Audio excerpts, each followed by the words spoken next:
Hey guys, this is Austin and John, and welcome to another episode of the Meatgistics podcast. Today is a special episode. We do have a guest today, and this is going to be very fun. I do believe that I'm going to enjoy it. John, are you going to enjoy it?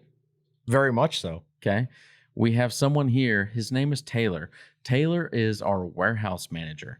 So we're going to get some special insight over to what Walton's does on a daily basis as to getting your orders out. Yeah, for you guys at home, Taylor is one of the most key employees that you're going to have to go through in some way. I mean, everything we do filters through him somehow. Yeah. So get ready, hold tight. But before we get to Taylor, we always have to do the most important thing of the day and get to the beer of the day.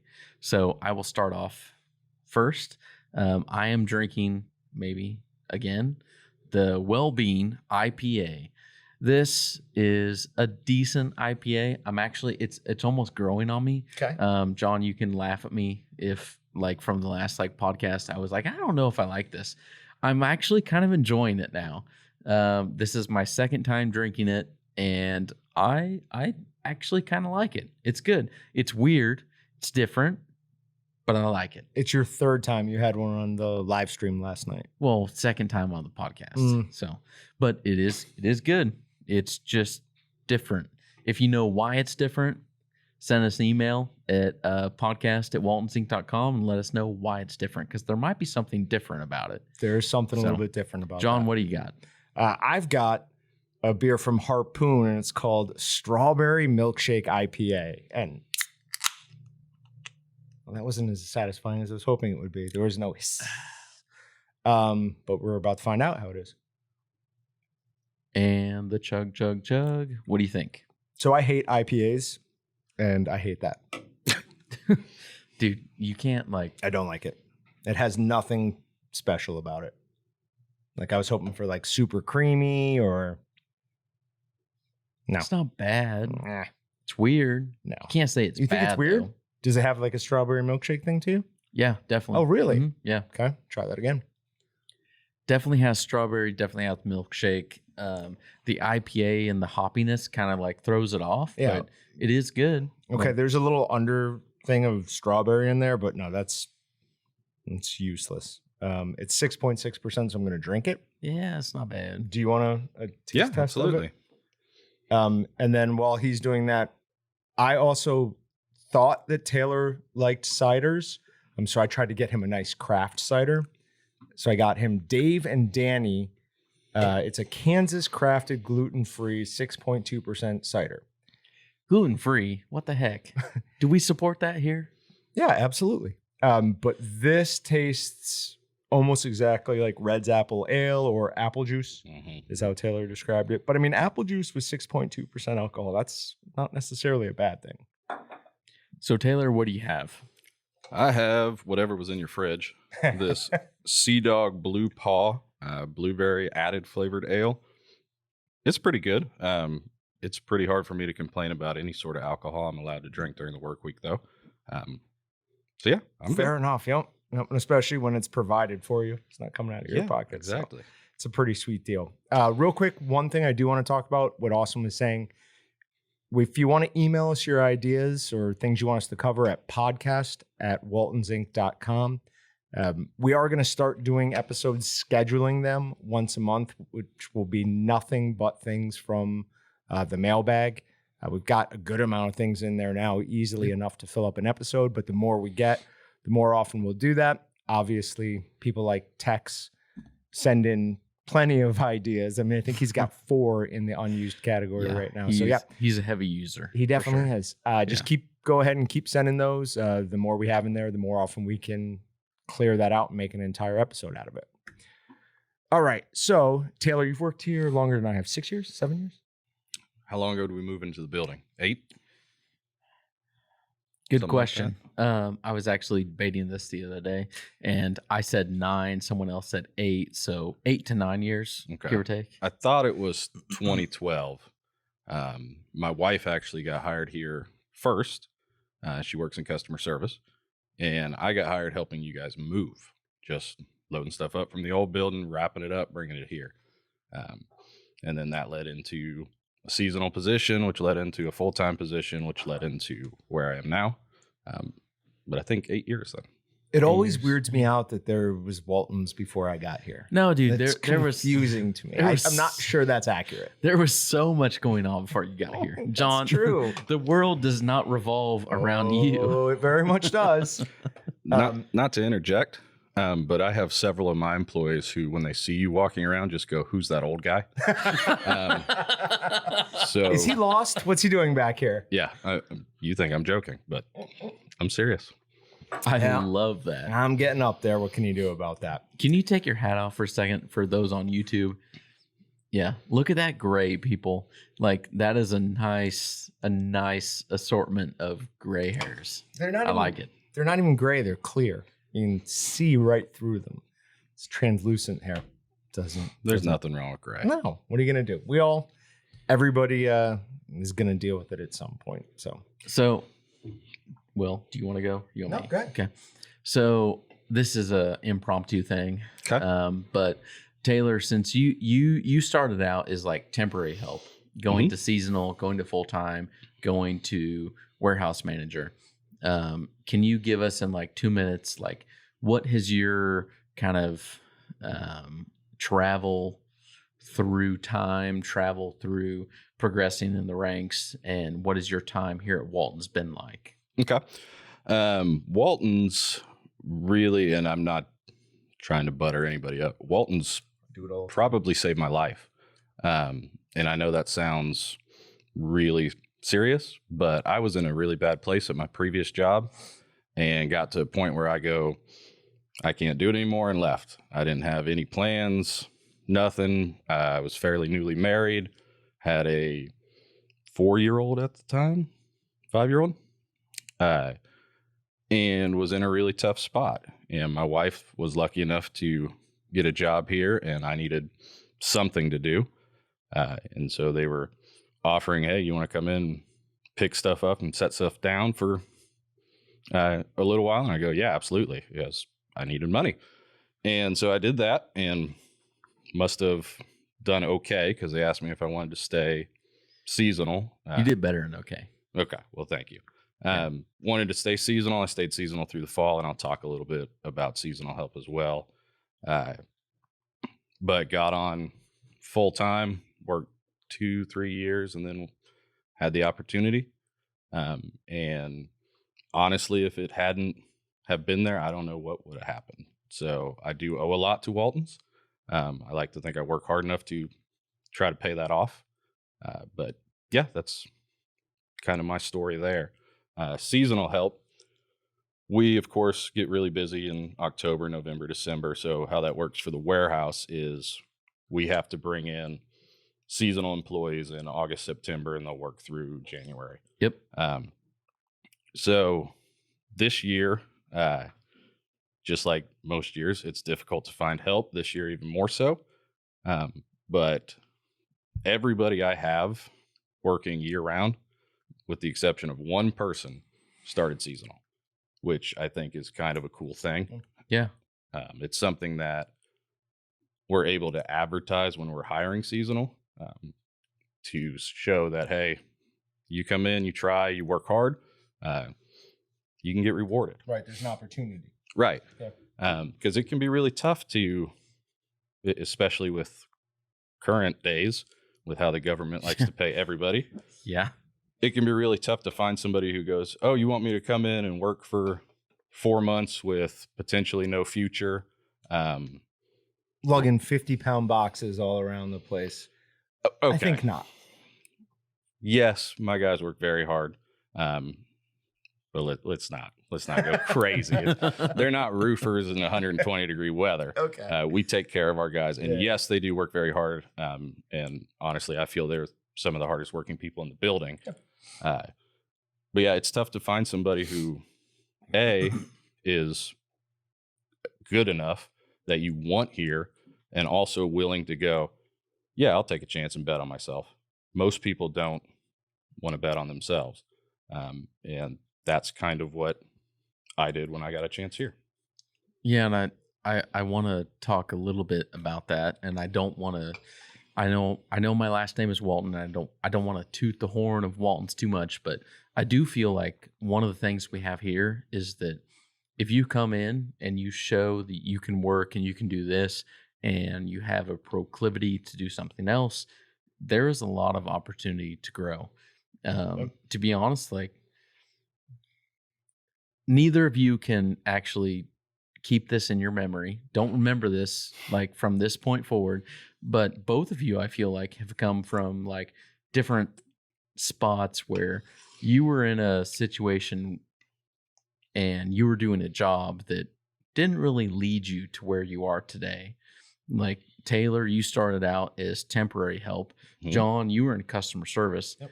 And where you both are today is very different from what you started at. But we try to find people that we think, they look like they can work hard, do a good job, and then we take those people and we do other things with them. Yeah. So I've told the story, and I'm so annoyed that you have the ability to say that it saved your life, basically. Because I It did. I know can't say that sounds that's crazy, awesome. but No, but yeah, that's awesome. I was immediately jealous as soon as you said that. My first thought was that's awesome. okay, hold My on. second thought is, why didn't I have it save my life? Don't you get paid to drink like 3 days a week? And you're jealous? Shut up. Keep going. Taylor, I appreciate that comment. Like no I'm one just has saying. ever shut John down like that. Like do it again, Well, do it over and over through well, the hold on. podcast. But 'cause- I'm very aware of the fact that I get to drink beer and paid to use words good. Use words good. you Gooder. don't you Gooder. right there. You don't use words good. More Come gooder. on. No, but so I remember leaving the interview, and I interviewed with still the same guy who's in charge of customer service. And I remember calling my wife as I left, and I'm like, I don't even necessarily care what they're going to pay me. I'm like, this is where I want to be. Like as soon as I walked in, I was like, I like this culture. I like these people. So yeah, nope, definitely a good fit. And yeah, you do a good job moving the right people up, obviously. We obviously feel that way. Yeah. So I'd agree. I would agree as well. But I do have one point. Okay. I have a lot of kids that work for me, like under 21. If anybody should be allowed to drink during the week, it really should be me. So I just want you to think about that. We don't have to discuss it, but just think about how many do you have right now? it. 17 employees. 17 employees. So That's insane. All right, 2 years ago in the middle of summer, how many was it? 2 years ago in the middle of summer, Right, slow season. 5, Right. maybe. Wow.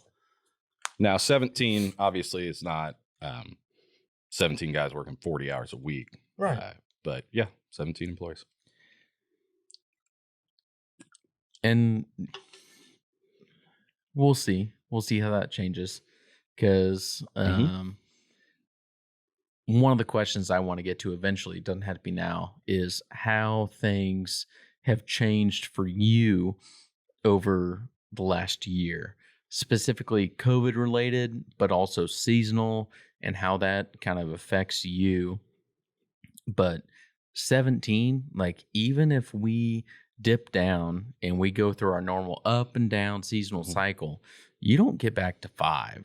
Like No. that's 17 is still a high number, and you and I have talked about hiring at least another person, if not a couple, and that's full time, not just seasonal. That number is going to grow. Like it takes 17 people at least right now. We're busting things right now. We actually, I don't know if I should or shouldn't share this, but I will. But this last month was our busiest month ever. It was busier than even like the peak season, quote unquote, November, December from the last couple years. So Taylor has a big task in front of him to figure out how he's going to ship everything out the door when we are seeing astronomical increases right now. And it came up last night on the live stream. Somebody had placed an order. We started at like just after 2:30. someone placed an order at like 2:50 and they got the shipping notification 10 minutes later. Mhm. So the chat was lighting up with all sorts of people saying how quick it was. It has to be. Okay, go ahead. So we advertise, we ship in stock orders same day up till 5 Central Time. So if you place an order, it prints within the max amount of time it sits there before we're pulling it is 2 minutes. So we run off of paper pick sheets. They print every 2 minutes for every order that's in. And as soon as that prints, somebody's pulling it. Yep. And the reason that's important is in order to get your package moved, UPS has to pick it up from us by 6:30. So if we're going to ship everything by 5, we can't be sitting on stuff for hours. So we're on it. And not to try to toot our horn, but that's what our guys do. And that's what 17 people are currently doing right now for us. But yeah. So, are you concerned while you're in here drinking beer, No. having a good time on the No. podcast? Are you concerned what your folks are doing? Honestly, yes, but not concerned in the way you may think. I'm not concerned in is everything getting done the way it should, because I have a tremendous staff. I trust them. I know they're going to do a great job when I'm not there. I've seen it. Believe it or not, I do take vacations occasionally, so it still runs without me. Wait, really? Hold on. I'll stop that tomorrow. I'll cut your vacation time to 0. Don't Excellent. worry about that. Perfect. But no, so I'm not worried about them in that sense, but I do feel a certain guiltiness sitting here drinking beer as they're currently building rack too. Oh, no. Just have another beer. That'll go away. No problem. We'll get you another one. But no, you've also got, there are other ones for sure, but Nick, Josh, Megan, I mean, those three, I imagine Superstars. Nick is running around with the cattle prod, getting all the other people if they're sitting down or anything. He should be. Yeah, That's how what we I train. see him Mhm. doing in my mind. Yeah, you've got tons of great workers back there. And I always say Megan could outlift, outwork 99% of She does. your guys back there. Yeah, she does. is an absolute beast. I try to kind of quench that so not everybody knows it, because the truth is if I just disappeared for like a year, it'd take a while for you guys to even know. So I don't want that getting out. Understood. Probably not the platform to say it then, but no, the truth is I have an awesome staff, and I appreciate and respect everything they do. I do. So, from what you know about your staff, Mhm. what do you think is their favorite thing to ship, or their most in favorite, or unliked, disliked? I prefer in favorite. I'm not More good with good words. I'm words. not Yeah. good with words. I was gonna say that More good question words. sounded like it should have came from John, but that's okay. As far as favorite items to ship, anything simple that doesn't require excess packing or something special. So, for instance, a bag of seasoning. Bag of seasoning is very easy to ship. Package of fibrous casings, very easy to ship. The in favorite, is that how you put it? That's Yeah, the in favorite. in favorites are going to be a much longer list. Freezer baskets.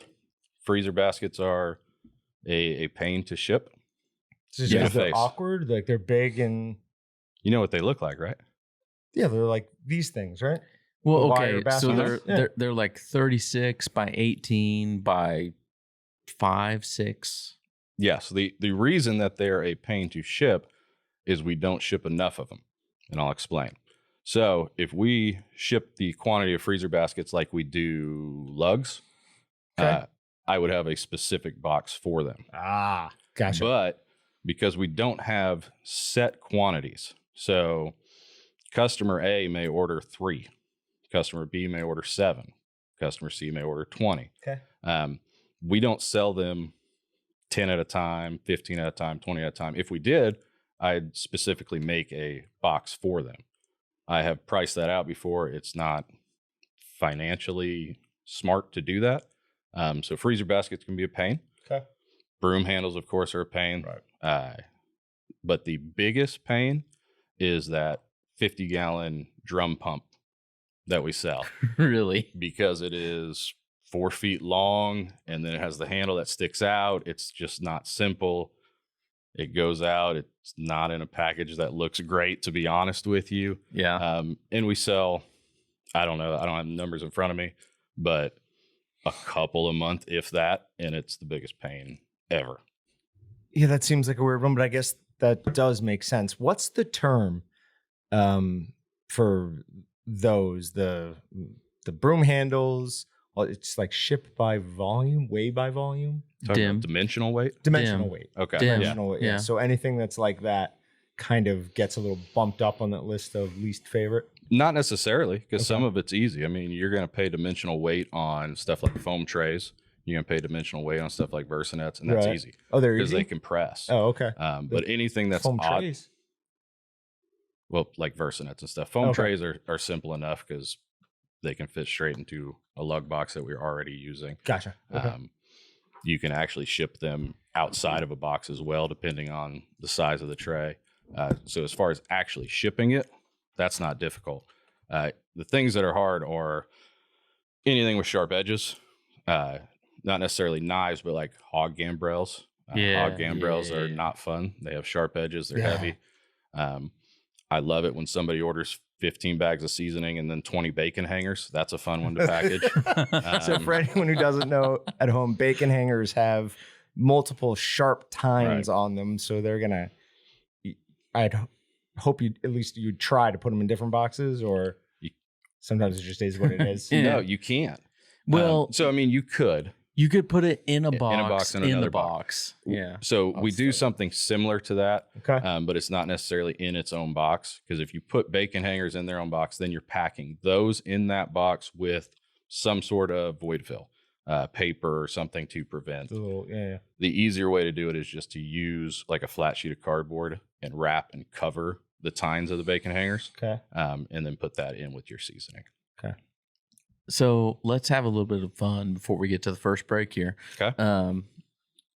What is your favorite piece of meat, whether it's a processed meat, a whole muscle cut of meat? Like if you're eating meat, what do you like to eat the most? Do I have to buy it? No, Walton's is covering it, and it's like a sample. John made something, so it's free. John made something. Okay. So I grew up in Houston, Texas. I lived in Columbus, Indiana, for like 2 years, and then I've lived in Kansas. So I love meat and potatoes. If I'm going to choose something and there's no cost, I'm getting a porterhouse steak. Okay. I mean, I want a Casey strip. I want a tenderloin. It's on one piece. There you go. Done. So how does the whole muscle cut then, like you talked about there, compare to something that's processed, whether it's a brat or a snack stick? Like, is it just a mile ahead of everything else? Is it close? Like, where would you rate? Like, what do you like the most? Like the whole muscle cut or the processed meat? So any sort of steak, basically, any sort of high-end cut is going to be top on my list. I also love spicy, like Italian sausage, but I have been cursed with a wife and son who have no palate. Liz does put ketchup on steak. Liz puts No, ketchup on. No. Liz puts ketchup on Thanksgiving turkey. This is horrible. I'm not joking. I made fajitas the other night, and she asked for ketchup on the side. Oh, That is a true God. story. Oh my gosh. So I don't get a lot of variety because, one, I'm the one who cooks at the house, and two, if I make something that they're not going to eat, then I'm ending up paying for something that they're ordering. That's just how it works. Yeah. But I like heat. I like spicy Italian sausage. Whatever those brats were that you made that had the chunks of pepperoni in it, you could just make those, and I'd buy them every single week. We're gonna make a good Ooh. amount more of those, and probably do it where we do like a 50-pound batch and let people get 4 or 5 pounds each. I'm all over it. So I Just want let to me keep I want to keep narrowing down here. Okay. So if you had to choose between brats, snack sticks, and summer sausage, where are you going? Snack sticks. Okay. If you had to choose between brats and summer sausage, where are you going? Brats. Brats? Yeah. Why brats over summer sausage? I'm not a huge fan of summer sausage. You can. So John, before I worked here, don't look at me like that. why you don't? No, like that makes me happy. Okay. Maybe it is psychological because I worked at Dillon's before I worked here. I was a meat market manager there. I worked as an assistant store manager there. And if you work at any sort of grocery store like that, you typically hate turkeys because Thanksgiving is a pain in the butt. Summer sausage falls right in there because for some reason the powers that be at Kroger think summer sausage sells better if you build it into a pyramid. And most people don't think about the fact that you have 80-year-old women running around the little rascals at the store who run into it. So maybe that's why I don't like summer sausage as much. But no, bratwurst is better. It gives you a big, wide range of flavors, bunch of different things you can do with that. Summer sausage, yeah, you can make habanero barbecue or, H summer. But I mean, it's still in that same vein. It's basically the same, just with a little bit of a different taste. So Walton seasonings overall, Mhm. if you have one at home, what are you going to use? well, if I have one at home, it's going to be simple because I cook for simple people. No Salt? offense, I'm just kidding. No, like ultimate steak and roast is what's going to be at home. So, what do you prefer though? Like, I do like the sweet and sassy garlic. okay, And sweet and sassy garlic, it's not hot. To give you a view into my life, that's the spiciest thing ever to my son Riley. really? So I have to be it's pretty much ultimate steak and roast or like even buttered garlic, maybe if I'm doing chicken or pork or something at the house. And then we do the Mexicali quite a bit on hamburger for Yeah, we do meat that and with stuff. chicken in my house all the time. I just did it on chicken a It's couple really nights good. ago. If you throw it in with a crock pot and then do pulled chicken, The Mexicali is what I put on the chicken that I made fajitas out of. There that you my go. wife dipped Yep. in ketchup. yep, absolutely phenomenal. Everyone's going to give me crap about this, but I've been on a Mexicali kick with Totino's. Mexicali taco seasoning on Not gonna knock Totino's pizzas. I thought we talked about never bringing up Totino's again. No, Totino's pizzas are like, they're so good. Like, Wait a minute. You don't like Totino's pizza? no, he doesn't. It's not that I don't like them. It's that they're not worth how much he talks about them. No, not they're that amazing. good. No, hey, they had a 10 for 10 at Dillon's the other day. They're dollar pizzas. Yeah. They have been like $1, like $30, $40 at Dillon's Target for a long time. They had a 10 for 10 the other day, and I literally messed my drawers when I heard the news because I was so excited. I actually didn't, but just like it was there. I would hope not. Hey guys, welcome back. And we're on our next segment here. The first question that I need to ask is, Taylor, this is very serious, and I need a very serious answer. Okay. What do you dislike most about John? We've kind of already covered it. I mean, if I'm being honest with myself, it's just sheer jealousy. Fair enough. And What are you gonna do? all it is because you drink and cook all week long. And I would love that. I've said it unbelievable amount of times, but I am the luckiest person I know. I'm gonna have the perfect job. Like you, I try to. You know what else I dislike? Because while we're on the topic, Yes, I like this. Let's go. sometimes you try to get involved with inventory, and I think that should be disallowed. What do you mean by involved with inventory? So there's simple concepts that trouble you. And All simple concepts so like, trouble we John. inventory cheese by the Okay. pound. So if you need a 5-pound bag, that's not 1, that's 5. Now, granted, I haven't had that issue with you in a while, but don't make that face like this has never happened. No, I don't like. So just from when I was in. So one of your customer days service? of drinking one of your days of drinking and cooking, you needed cheese for something you were playing around with. Okay. and you transferred out 1. And then I have a problem now because my inventory is not correct. And I just think you shouldn't touch my stuff. So I took out 5 instead of 1 or 1 instead of 5? So you still don't know what's going on. I still don't get it. You took out 1 instead of 5. Okay. 1 is 5 because it's done by pounds. It's 1 5-pound bag. So you can't take out 1. You take out 5 when you take a whole bag. There's a different SKU for... No.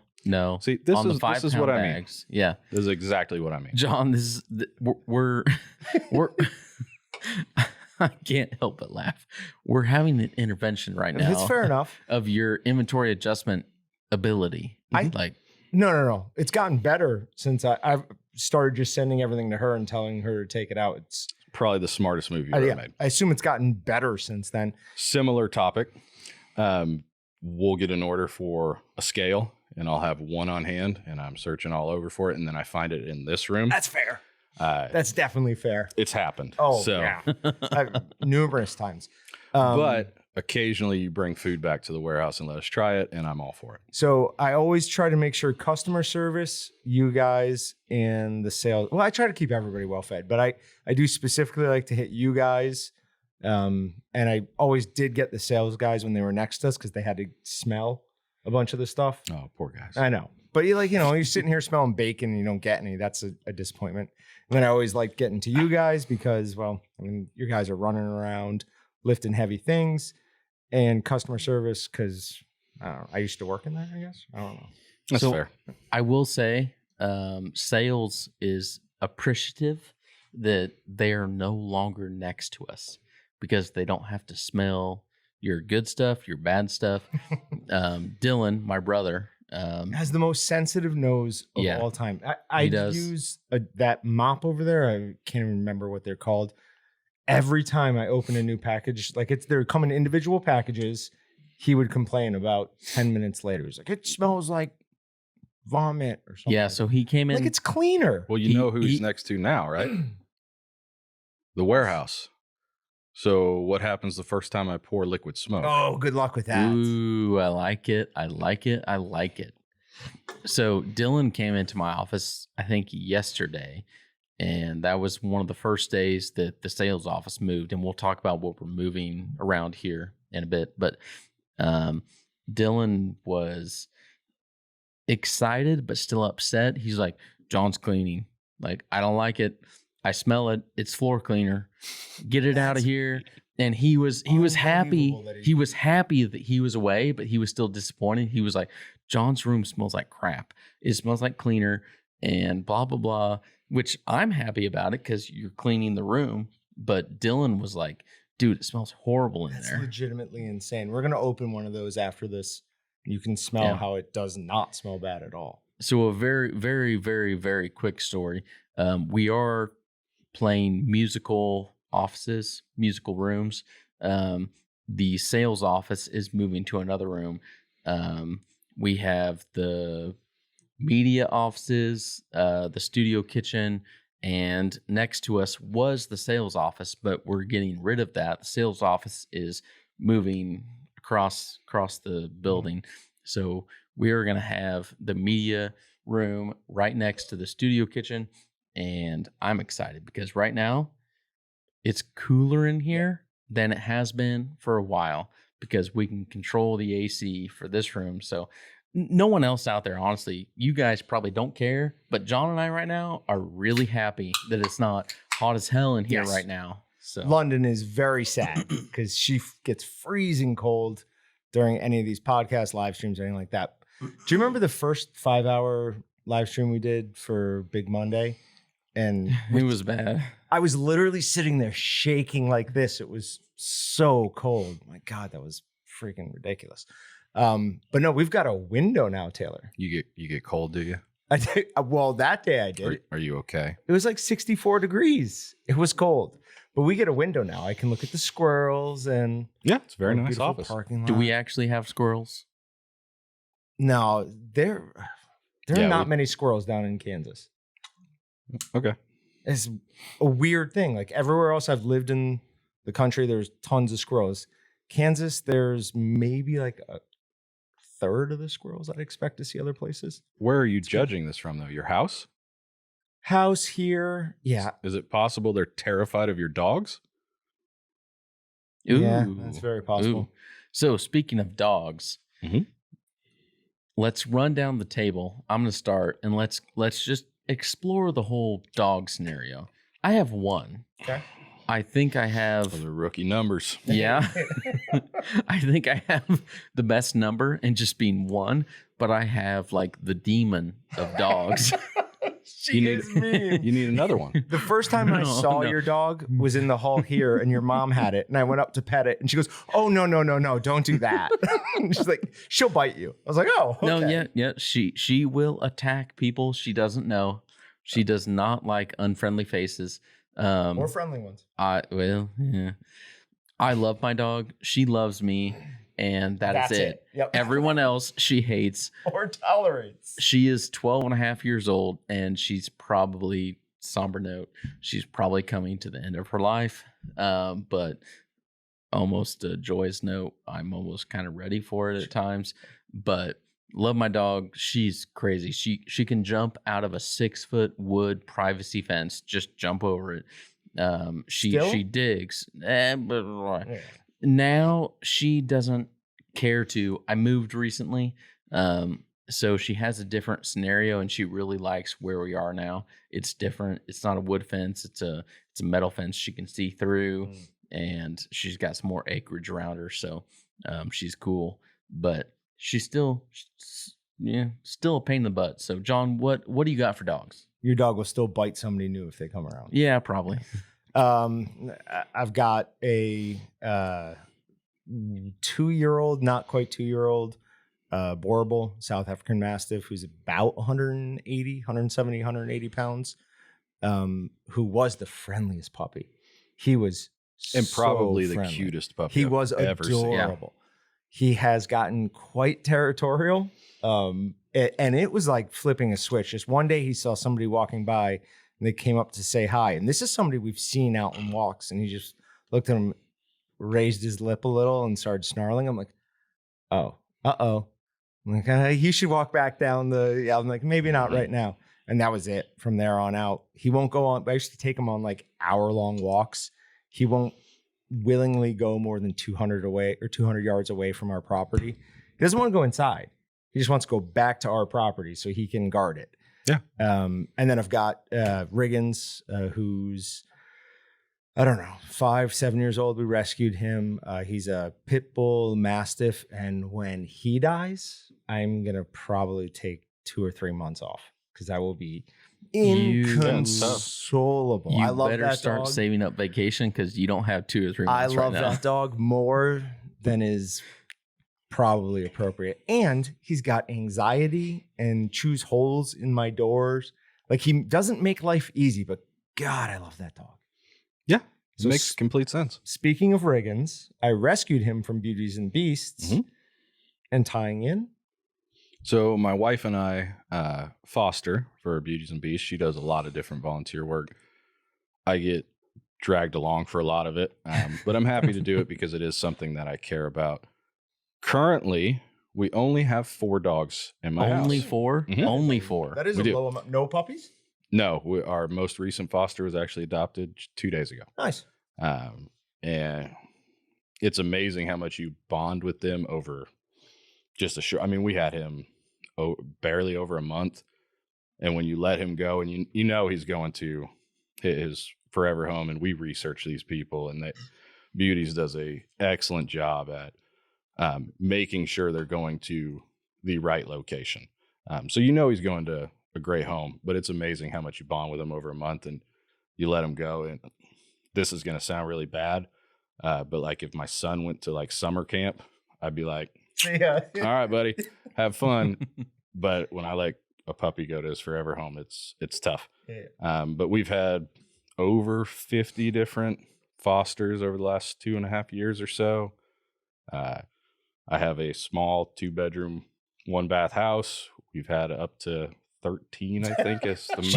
Now that sounds crazy. Goodness gracious. And you're probably thinking, 13 full-size dogs. Right. No, this is only like 7 full-size dogs and like 6 puppies. So Oh, it's only not seven. that only bad. 7. Only 7.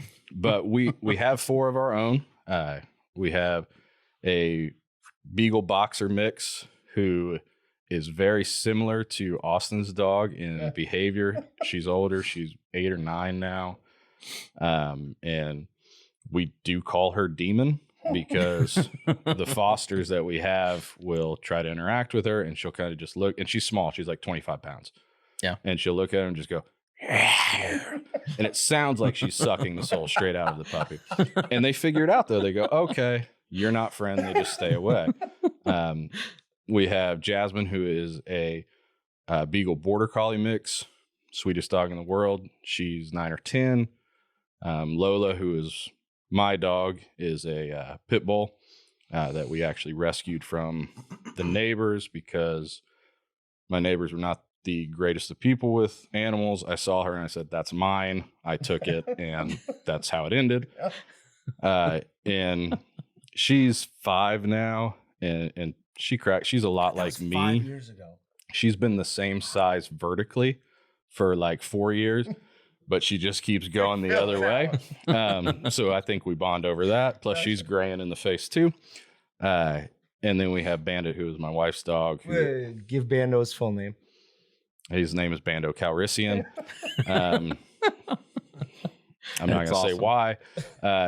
Very, very sweet dog, but he is by far the biggest dog in the house, by far the scariest dog in the house when he hears something. But if you touch anything plastic, so a fan, a curtain rod, he just becomes like the most he's like a gerbil. I mean, he's pathetic. But yeah, that's kind of my family. And there's a chance when I go home, there's another dog that I've never met at the house that my wife set up. And that's okay because they deserve it. So there was a time when it was your wife, myself, and old manager Ashley running customer service. And that was it. It was just the three of us. And I remember one morning, Liz had seen either, for some reason, I'm thinking 2 German Shepherds, but I think maybe it was just one on her way in.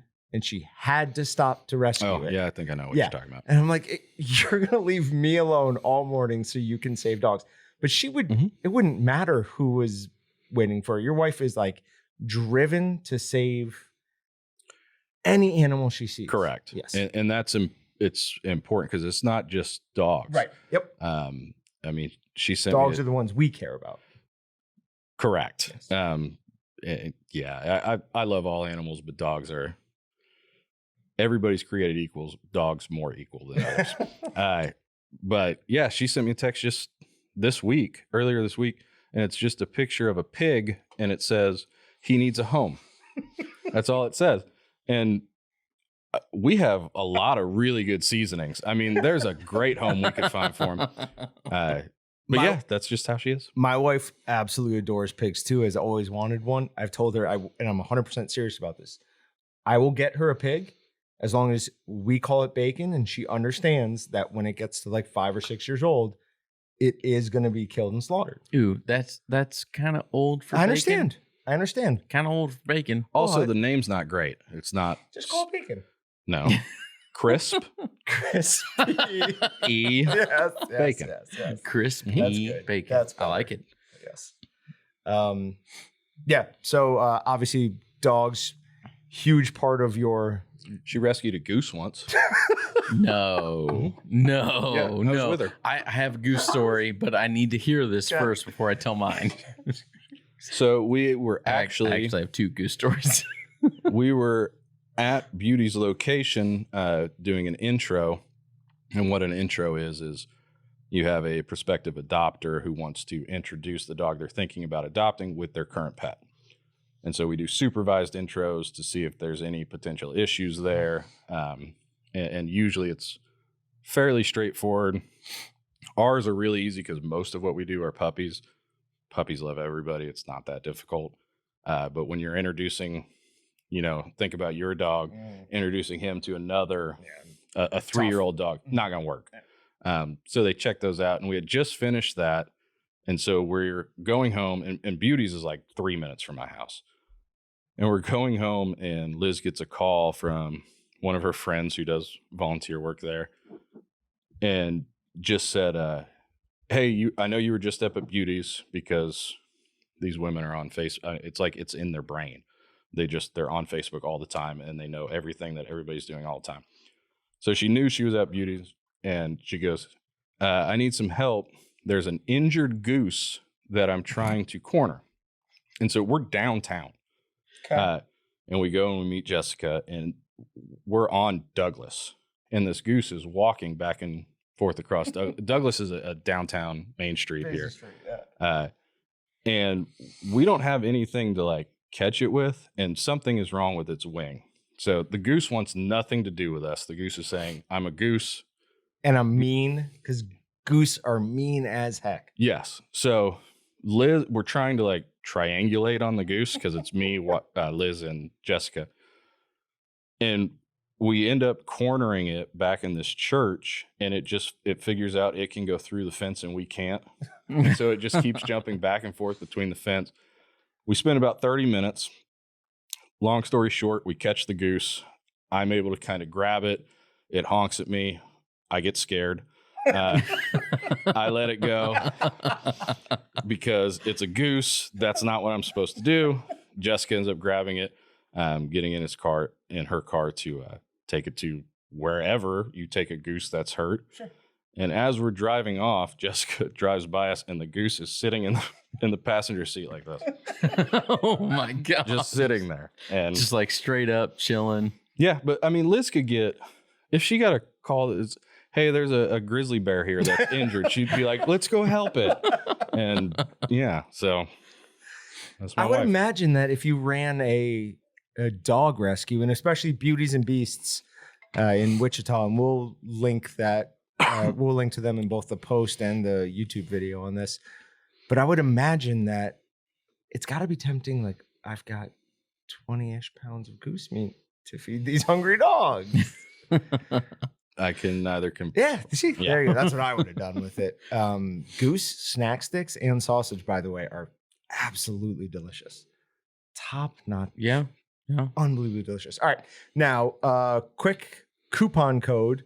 We're getting this in early, and it was what I was typing on the computer earlier when they were talking, is in favorite. That is INFAVORITE, in favorite, and it's 15% off. Anything that's not on sale or in, do we still put things in the clearance section ever? All right. Not So if it's really. not in those two sections, it's good to go. John, did you get approval for this? No. I don't remember this coming through. No, you were the one who used the word in favorite. It made me laugh, so I decided to not make it 10%, but made it 15%. Sounds good. Okay. I'm in. That's unfair. In All right. fair. So I like this segment. we do every year we do our Thanks Black Monday live stream, start at noon, go till whenever. So that's our big day, but even bigger for you. I mean, that is the day you ship I'd out. probably say yes. Yeah. How many packages did you ship out last year? Well, let's adjust that question. How Okay. many do you think we're going to ship out this year? 2576. Oh. That's very specific. What was the number last year? Thought about it. Last year was in the 15s. It was not the highest we've ever The done. one year, 2 years the year ago. before. Yeah, yeah. 1723 is the highest we've ever done. That was actually the last day of our Christmas sale, right? Incorrect. No. No. Oh. In and Whoops. We thought that was what was going to happen last year. We thought that the last day of the Christmas sale was going to be bigger than Big Monday. Okay. And I don't believe it was. It was close. Okay. But the biggest day we've ever had was Big Monday 2 years ago, the Monday after Thanksgiving at 1723. Now, the last day of the Christmas sale, I mean, you're talking like 150 packages less. So it's not Not substantial. But Yeah. there. Okay. Yeah. So when, to be clear, when we're saying biggest day, we just mean most packages shipped. So if you buy 7 things from us, we're going to try to get all 7 of those things in a box. Not always possible though. So if we have to split it into 2, your one order then counts as 2 for us. So my question to Taylor is, what is the busiest day of the year like? Like from June 13th, I don't know, pulling a random day out compared to the busiest day of the year, Monday after Thanksgiving. We call it Thanks Black Monday.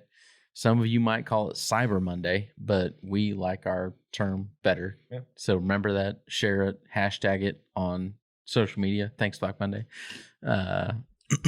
Just kidding. But so Taylor, what is like a June 13th versus like the Monday after Thanksgiving? What is that kind of like comparatively? So it may actually surprise you what I say, but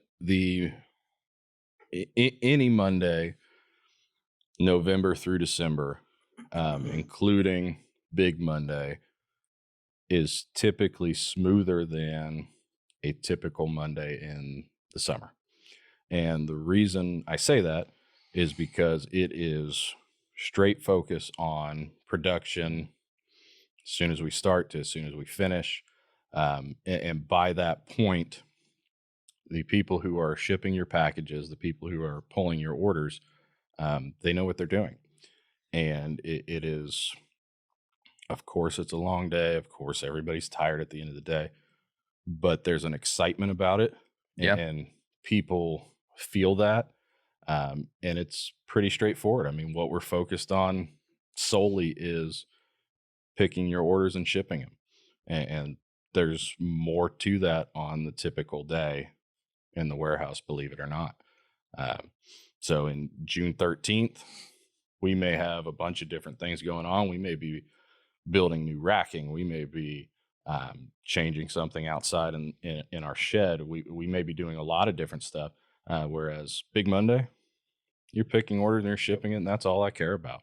And so it's straightforward, and people want to see what they can produce, and people get into that, and it's pretty straightforward, to be honest. So let's talk packages. What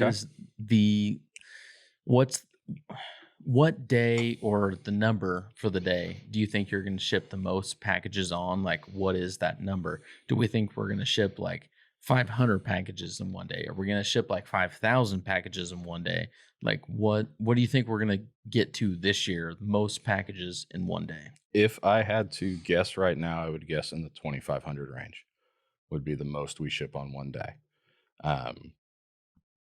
There's multiple factors that can affect that. I said earlier that 1723 was our record. I expect we break that at least 5 times this year. I would think maybe even the Monday before Thanksgiving, and then every Monday afterwards until Christmas. I bet you we do more than 1723. My guess would be 2,500 in that range. I do feel like, John, the onus is definitely on you right now to find out how to make the promotions worthy to hit those numbers, because that is a big part of it. Yeah, the promotions aren't what I'm nervous about, though. We can do that. So one of the big things, you said a lot of things can go into that. One of the big things is back orders. Correct.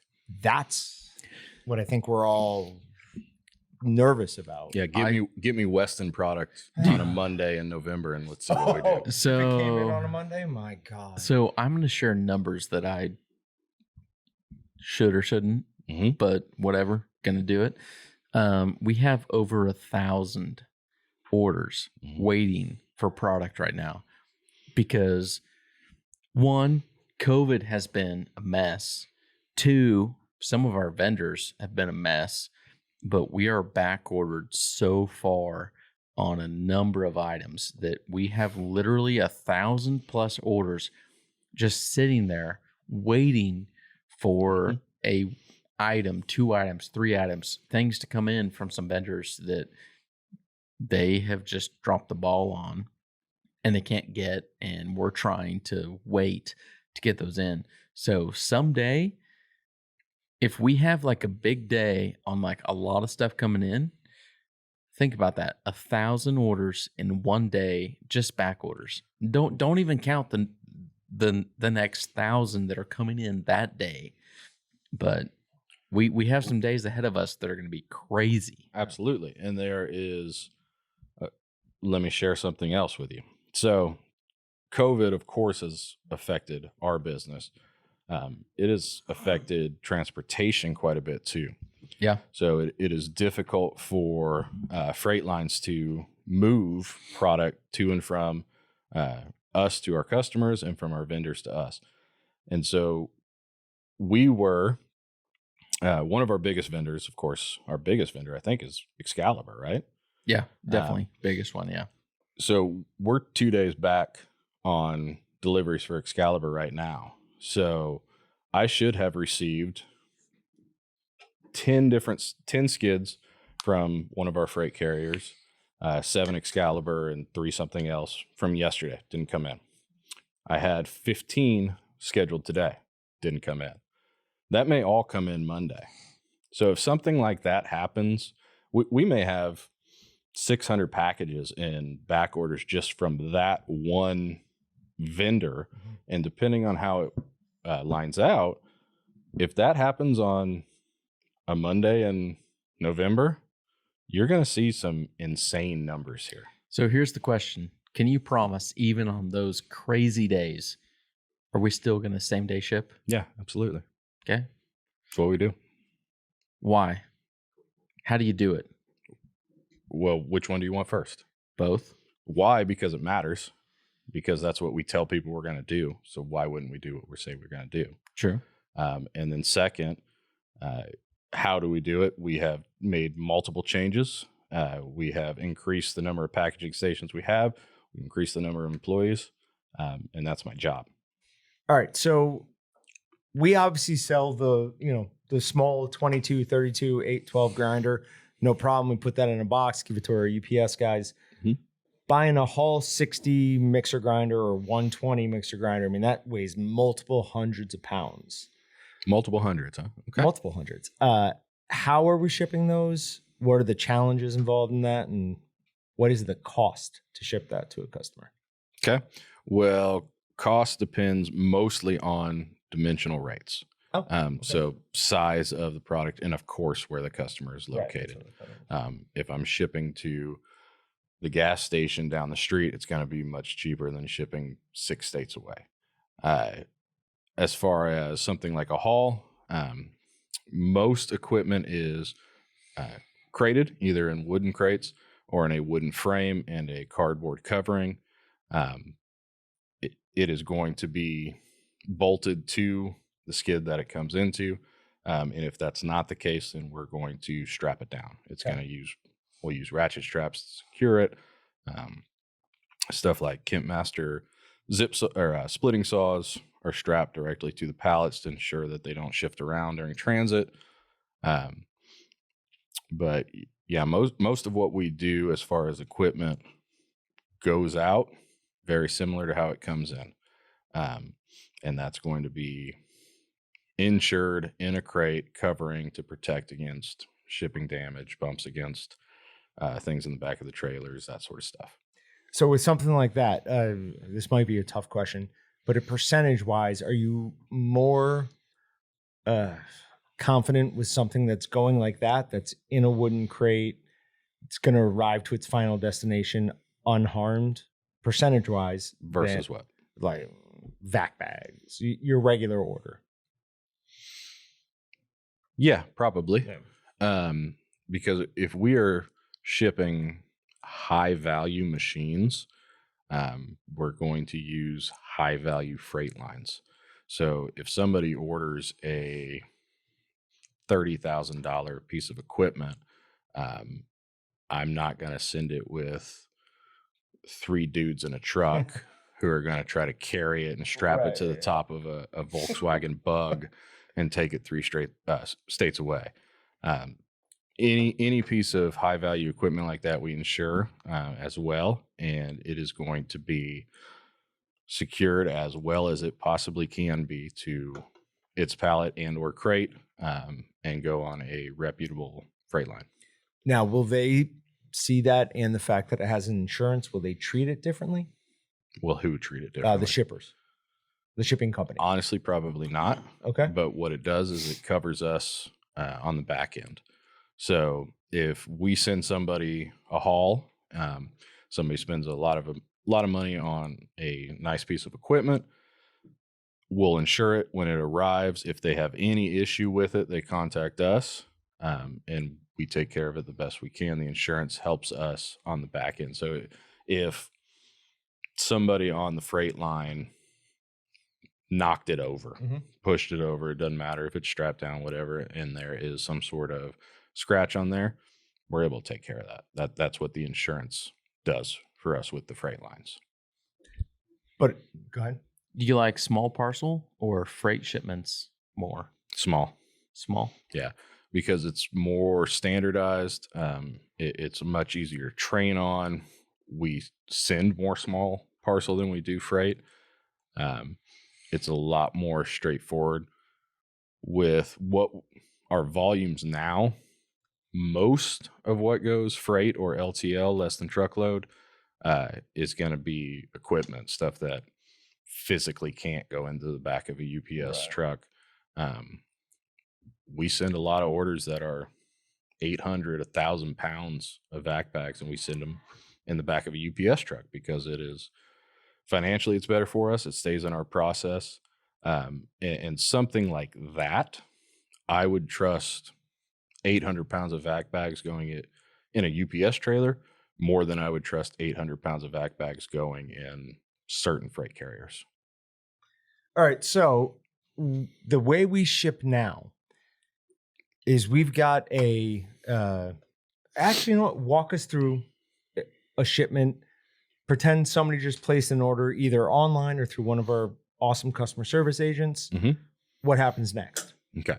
So you place an order within 2 minutes it prints, ideally within just a few minutes, if not even less than that, possibly. Somebody is pulling it. We are currently on a paper picking system. Austin may go into that a little bit more of what we're going to do in the future to increase our efficiency and reliability. But currently we're on a paper system. So you place an order within 2 minutes, it prints off a paper pick ticket. That pick ticket is grabbed by one of my associates, and they start pulling that order. Every item that we have located in the warehouse is organized by bin number. So they look at the first line on that item, tells them what bin to go to. They go to that bin, tells them what item number, quantity, unit of measure. So say it has 2 8x10s. They go and they pull 2 8x10 vac bags on their cart with the pick ticket, bring it back to our shipping lines. We currently have 5 shipping stations. Going on 6. What's that? Going on 6. Going on 7. 7? Yeah. Okay. So we'll have 6 full stations and then an additional small retail station that will run small orders through. So that's pulled. It is brought up to an inbound line that feeds into one of our stations. We have additional lines that feed into the second and third station. And then the fourth station, we package off of the cart. Okay. So say they have those 2 cases of vac bags.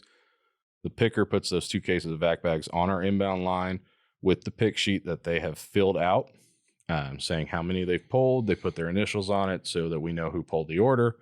That feeds into our shipping station. There's a barcode on that pick sheet. It is scanned by what we call a burster or packager. He scans it into our shipping software, pulls up, shows everything on that order. So in this case, it would show the vac bags, quantity of 2. He would scan the first one. As he scans it, it shows and removes that item from the order in the software. If he was strapping those 2 together, say he's sending both of those cases in one package, he would scan that one plus the other one as it's on our scale.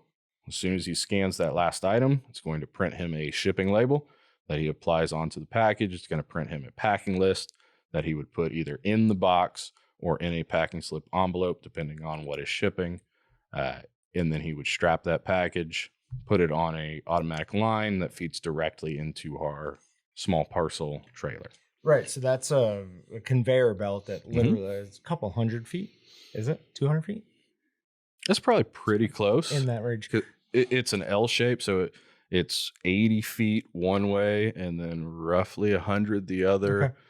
And then you include the elevator and the additional piece going into the trailer. So Somewhere around you're that. probably close. And so we have every day they replace the UPS trailer, and this feeds directly into the back of that. So people start taking it off of that and placing it down, trying to, obviously I assume they try to balance it weight wise. Do we worry about that? I don't even know. Yeah, kind of. Okay. In a sense. So it's not, to be honest, it's not like we have a scale in the back of the trailer and go, Sure. This one's 60, so it goes on this side. Right. And this one's 55, so it goes on this side. But if we have, somebody orders a case of Cure and it's 55 pounds, it's not going to be put on top of somebody else who ordered a pack of fibrous casings that weighs less than a pound and just smash. So we do weigh them out that way. But yeah, and that brings up a good point. I imagine you've dealt with people who have had issues where they go, hey, I just placed an order 10 minutes ago. Why is customer service telling me I can't change it? Sure. Well, the reason customer service is telling you can't change it is there's a real good chance your order is in the trailer. Yep. It's gone. So essentially, your order is gone out of our hands. Yep. And when we're talking about 1,500, 2,000, 2,500 packages, if you place an order at 1 o'clock and you call it 2, there's a chance your box is under 300 others. Oh, yeah.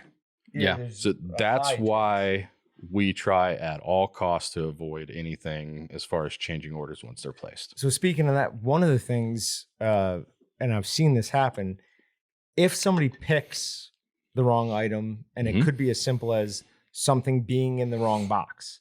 So something should have been next, in this box, it got placed in that one. They take it out of the right box as they go to burst it. If they hit it with the laser and it's the wrong SKU, the machine will this isn't right. It tells them essentially, danger, Will Robinson. This is the wrong Hold on. John, can you tell us what it sounds like again? Okay, it's the goose. We're gonna cut that out. We're gonna take that audio clip and we shouldn't have, but we did. And then another what I always thought was really cool about the warehouse is the pick sheets that they print. It will start you off in the furthest corner it can and work you all the way back. So it's absolutely minimizing wandering back and forth. So that's the idea. Yep. Which is absolutely great system. Can I interject? Absolutely. He's going to say that he came up with that or he did it.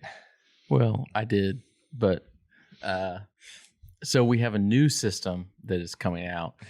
Taylor and I tried very hard to come out with something that we could demo to you guys today, and it did not happen for my own fault. But we are working. We currently use a paper system on pulling and picking orders, but we have a new fully electronic system that is honestly, Taylor, you and I are going to have to talk like what I've seen today on what it can do is pretty cool. Going to be some changes here and there, but we're going to go from a full paper system to a full electronic system that basically tells people, hey, take this pick ticket or take these 10 pick tickets all at once and take them, pull them, sort them this way, sort them that way, and then get them to the line. So in the next 4 months, 5-6 months, we are going to be on more of what I would call kind of a batch picking system where the computer AI, give or take, tells you pull this, pull that. There's all these orders, and then sort them this way, that way, and you can ship them off this and that. So we're going to color code things. We're going to numerically identify what goes here and there. But I know you guys sitting here, and John, you give me like a kind of weird look, but Skynet. Yeah, it's it's definitely Skynet. Mm. But I wish I had something here today to show everyone, but it's going to be pretty cool. When you release that, we'll absolutely show that. No question. But we will also be following around all of your little robots with shotguns. And the second fine. one of them Like, says or does something I don't like, it's gone. It's all code that I've put in there. It's not going to do anything that I don't want. Yeah, because computers have never gone wrong, right? Well, that is kind of scary because if you want to get inside my head, like no one wants to get inside my head, but the whole programming thing is basically my head in what I'm thinking, what I'm doing. Taylor has added a lot in there, and Taylor and I are going to have a lot more conversations over how this and that works. So it's going to be a combination of Taylor's brain and my brain, and it's going to produce something unstoppable. So it's going to be interesting. Little AI there. If you want to get into Taylor and my brain, come tour our facility sometime in the next 6 months and see what we're doing. First, we've talked about it. I love it. You know that. Second, don't act like you understand it. You have no idea what we're talking about. He doesn't understand it. No clue. No. But it solves so many problems and helps the efficiency. And as we continue to grow, and I want to be as big as we possibly can. I want to be switching trailers out because they're full over and over and over again every day. Yeah. And in order to do that and still try to guarantee, hey, you place an order before 5, it's going same day. This is the next step. Right. And the way it will work will increase our productivity, it increases our efficiency, and it will increase the accuracy of our customers' orders. So it's awesome. I'm excited. We've talked about it for a while, and we're going to be there, and that's what we're going to do. All right. So going back in time just a couple of years, I already don't remember what you guys used to do before we built the conveyor belt. Everything was on carts, right? Okay. So currently we have what we call an inbound line, which is a conveyor belt going to the packaging stations. We have an outbound line, which is a conveyor belt going to the UPS trailer. Okay. You still with me? Oh, yeah. Before the bursting stations. Yeah. So the orders are pulled. We'll, for people watching online, we will shoot some B-roll and cut that over this. Okay. Right. The orders are pulled, put on an inbound line going to our stations where every item is scanned, processed into a box, applied a shipping label, and sent out. That line, the line that's put on, goes straight to the UPS trailer. Yep. Okay. What we're trying to do now is increase the accuracy of that. And if you look back to where we were before, there's no conveyor lines At all. besides one short one going basically from station A to what we would call station B. Yep. So a customer places an order, orders 5 cases of 8x10 vac bags. Okay. It's on a Takes up cart. the entire thing. Yeah. The packager picks each one of those up off of a cart, scans it into our software, which invoices the order. And then I think the command was F12 maybe, or Alt A, or I don't remember. And it would print out a label and it would say box 1 of 5. Mm-hmm. And we'd slap each one of those stickers on the 5 boxes, send it down a line to where it would go to another person who was working, who would scan that first box, run it through a shipping software system, and apply a shipping label to each individual box. All of that now is done at one station. Okay. It's one person doing everything. So you place an order, somebody picks it, puts it on a line, somebody else processes it, which is invoicing, scanning, applying a shipping label. Somebody else sticks it into a trailer. Yeah. Okay, so every package we ship is pretty much touched by 3 people now. Okay. Instead of 4. Okay. What we're trying to potentially get to is even less than that. Yeah. So I do remember there used to be scanners and bursters. It's now one thing. Yeah. Yeah. Mm-hmm. That was the old warehouse manager. He didn't know what he was doing. I've fixed that problem. Go kind ahead. of keep going on, but I agree. So, flipping around to this subject that no one wants to talk about, but Okay. I'm willing to bring it up. How has COVID affected the warehouse and shipping, receiving, the workers, and what you guys are putting out? Like Okay. volume wise, what are you putting out now comparatively? But also, how are you dealing? Like, obviously, if you're watching on YouTube, we're not wearing masks in this scenario, but today, what are your workers doing out in the warehouse? Okay. So that's a really big question. Yep. Business wise, not taking the disease or anything into consideration, the way COVID has affected us, and I'm sure you guys have talked about it on previous podcasts, is businesses through the roof. And so we're running numbers that are insane for what we've done in the past. So the biggest challenge that provides me is now I'm not doing, I'm coaching. Sure. So in the past, we may say we run 800 orders in a day. I may personally run 300 of those. Okay.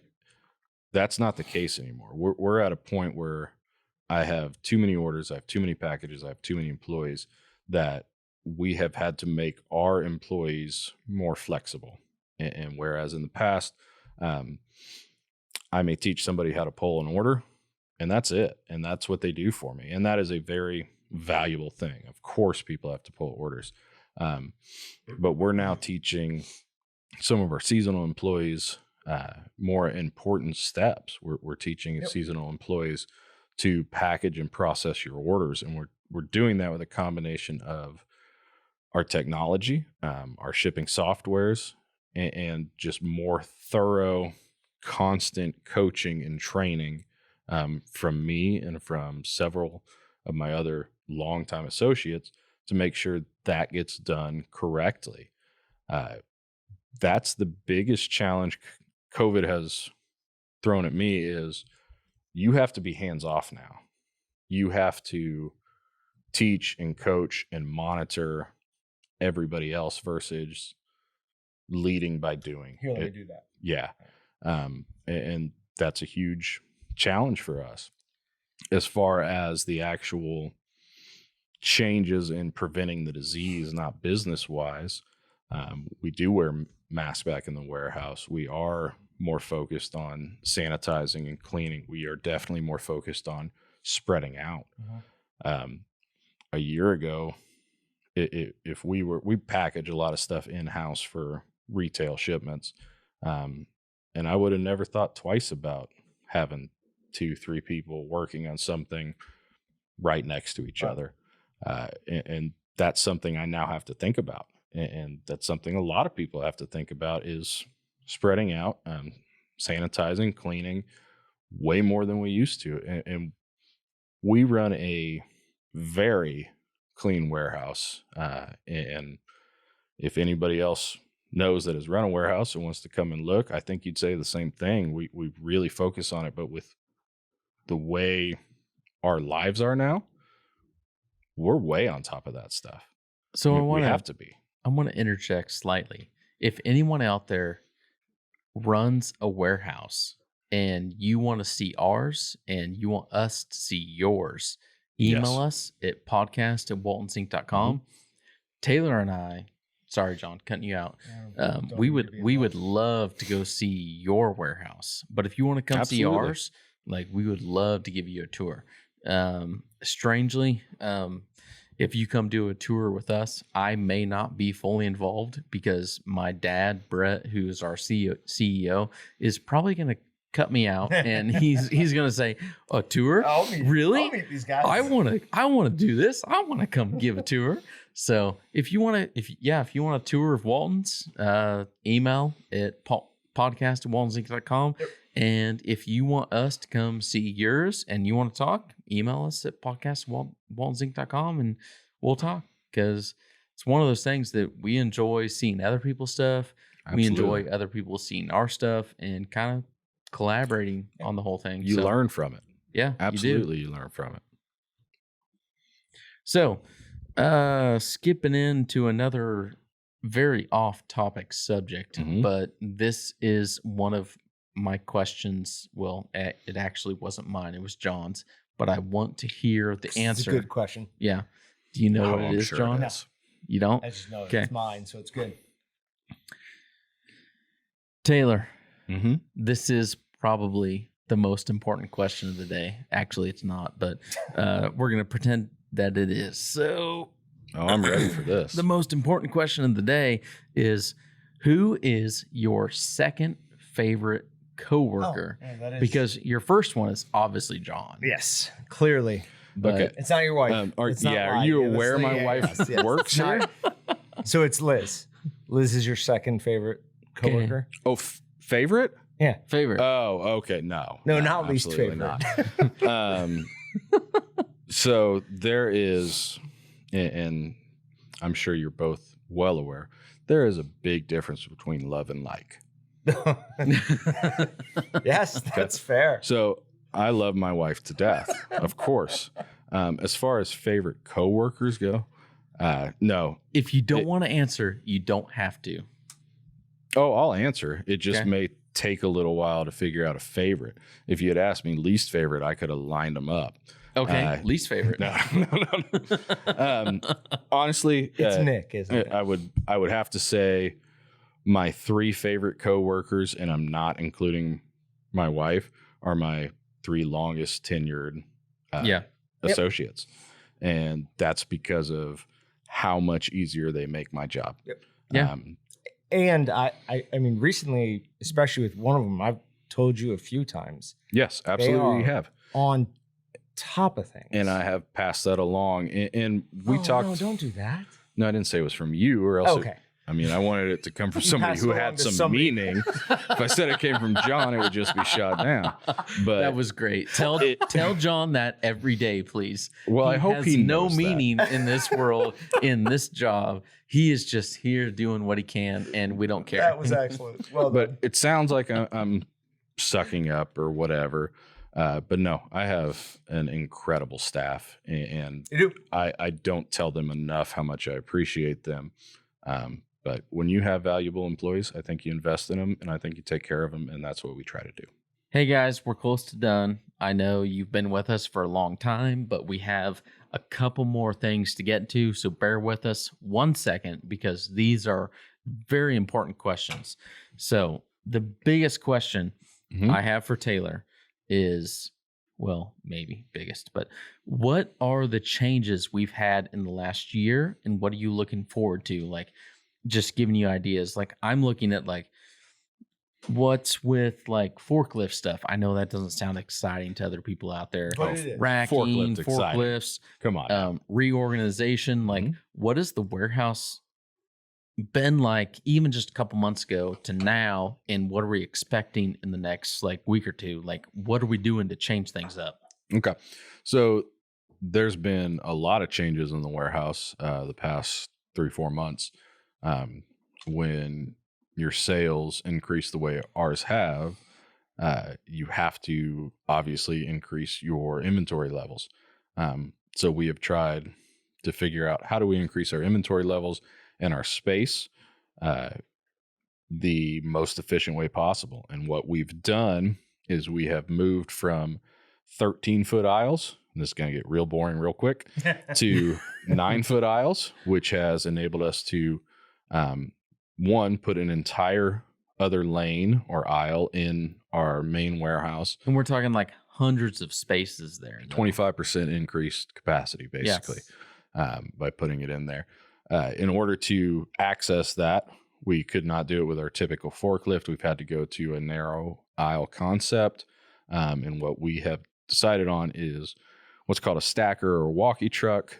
Some of you may know what that is. It's essentially an electric pallet jack with the mast of a forklift on it that allows us to access our 16-foot racking. And that should be here, should have been here today. It should be here now officially Tuesday next Okay. week. So by the time everyone I don't know hears when this this, airs. we will have this. Correct. Yeah. So that's coming in. So we've increased our storage space 25%. That allows us to store much more of our common commodities, seasoning, back bags, etc. We are currently still increasing our storage space in some of our retail items. We're building more racking. We've added or are adding 2 additional packaging stations, moving us from 4 full-time stations to 6 full-time stations, which is what we are going to use to fill all of your orders in the same way you've always ordered and expected from Walton's at increased capacities. That's what we're doing. Yep. So what do you see like long term? Do you see anything like bigger changing here? Bigger how? My first thought would be bigger warehouse. We've talked about expanding. Yeah, I want to grow, and I want to be the biggest meat processing supply business in the world. We can't do that in our current space. So we are going to use the concepts that we have learned and that we know of how to utilize our space best. But at some point, and we may get there quickly, depending on what happens with the world, we are going to expand. And as we expand, we're increasing our warehouse capacity. We would be at even higher levels if our vendors could supply us. But we're at all-time high levels, and we want to be higher as far as inventory levels go.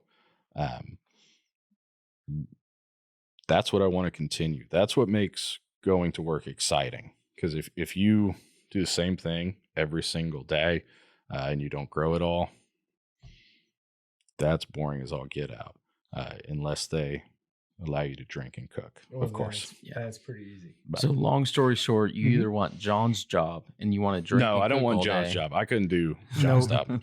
Nobody can have my job. Unless it is just drinking. Oh, yeah. I can cook as well. Okay. Well, then the opposite side is we're going to keep expanding, going to keep growing. And the way things look, as long as we have your guys' help from you guys that are listening, we're going to keep going that way, and we're going to make orders ship even faster every day. I don't even know how that's possible, but we're going to make them ship faster, ship more, and eventually it'll be America, the United States of Waltons. I like it. I know you're trying to wrap up, but just you say ship faster, more efficient.